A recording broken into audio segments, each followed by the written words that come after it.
Well, good evening, everyone. I hope you're doing well, and this is your Royal Daily News for September 11th, 2022.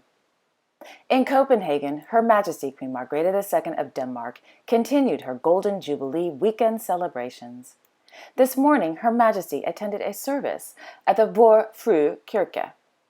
Guests in attendance included their Royal Highnesses Crown Prince Frederik and Crown Princess Mary of Denmark, His Royal Highness Prince Christian of Denmark, Her Royal Highness Princess Isabella of Denmark, His Royal Highness Prince Vincent of Denmark, Her Royal Highness Princess Josephine of Denmark, their Royal Highnesses Prince Joachim and Princess Marie of Denmark along with their family, Her Majesty Queen Anne-Marie of Greece, Her Royal Highness Princess Benedicte of Denmark, Princess of Sayn-Wittgenstein-Berleburg, their Majesties King Carl Gustaf and Queen Sylvia of Sweden, their Majesties King Harald V and Queen Sonja of Norway, members of the Sayn-Wittgenstein-Berleburg as well as Greek royal families, the President and the First Lady of Finland, the President and the First Lady of Iceland, and various Danish government officials, to name a few.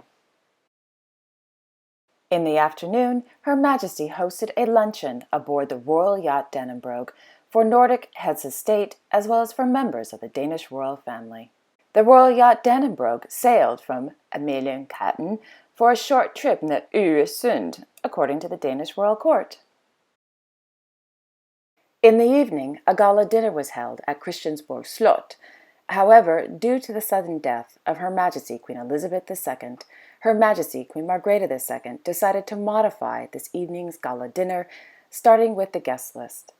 This evening, guests in attendance included their Royal Highnesses Crown Prince Frederik and Crown Princess Mary of Denmark, their Royal Highnesses Prince Joachim and Princess Marie of Denmark, Her Royal Highness Princess Benedicte of Denmark, Princess of Sayn-Wittgenstein-Berleburg, Her Majesty Queen Anne-Marie of Greece, their Majesties King Carl Gustaf and Queen Sylvia of Sweden, their Majesties King Harald V and Queen Sonja of Norway, their Excellencies Count Ingolf, which is the Queen's cousin, and Countess Susie of Rosenborg, the President and First Lady of Iceland, and the President and First Lady of Finland. Select members of foreign royals' entourage were invited, as well as Danish government officials, members of Her Majesty's royal court, as well as members of the Crown Princely couples and Her Royal Highness Princess Benedicte's court. Unfortunately, other members of the Greek and Sayn-Wittgenstein-Berleburg families did not attend this evening's gala. During this evening's gala, Her Majesty gave a speech where she asked for a moment of silence for the late Her Majesty Queen Elizabeth II, stating, quote, "I welcome you this evening to this gala table at Christiansborg. However, it is not without sadness. On September 8th, Her Majesty Queen Elizabeth II passed away. It has made a big impact on us. Therefore, I would like to ask everyone to stand with me and observe a moment's silence in respect of Queen Elizabeth II and her long work. I was not born for this role. My world and my future changed course with the constitutional amendment in 1953. In my young years, it was my father, King Frederik, who always supported me and believed in me that I would make it when the day came. In the following many years, my husband, Prince Heinrich, stood by my side with love and support. I also had the pleasure for more than 25 years of having my mother, Queen Ingrid, as an inspiration and example. Frederik and Mary, Joachim and Marie. The four of you are a constant source of support and joy for me, both at home and abroad. With everything that happens to you and in everything that you do, and as the good and loving parents of my 8 grandchildren. Today, a big thank you must be said for your responsible and diligent efforts." End quote. Crown Prince Frederik also gave a speech in which he said, "Dear Mother, in 1953, with the support of the Danes, you became heir to the throne and then Queen of Denmark in 1972. From then on, you took the helm of a kingdom that you have come to know from its shores, because you walked ashore more than drove around as a child. If there was a port, you also knew the town behind it, and you were strong from the start like your father. It should prove valuable with the fate of the kingdom resting on your shoulders, because it really is a bit like steering a ship. For the ship, we share it. It is our responsibility. I follow you as you followed your father, and as Christian will follow me. In this way, our lives overlap, fortunately, but you alone have the helm. The command only has one owner on the bridge between generations with the same mission. If you're interested in reading Crown Prince Frederik's speech in its entirety, I translated it from Danish to English. However, I must tell you, I'm still learning the Danish language. It's an incredibly difficult language to learn. So it's not perfect, but I tried.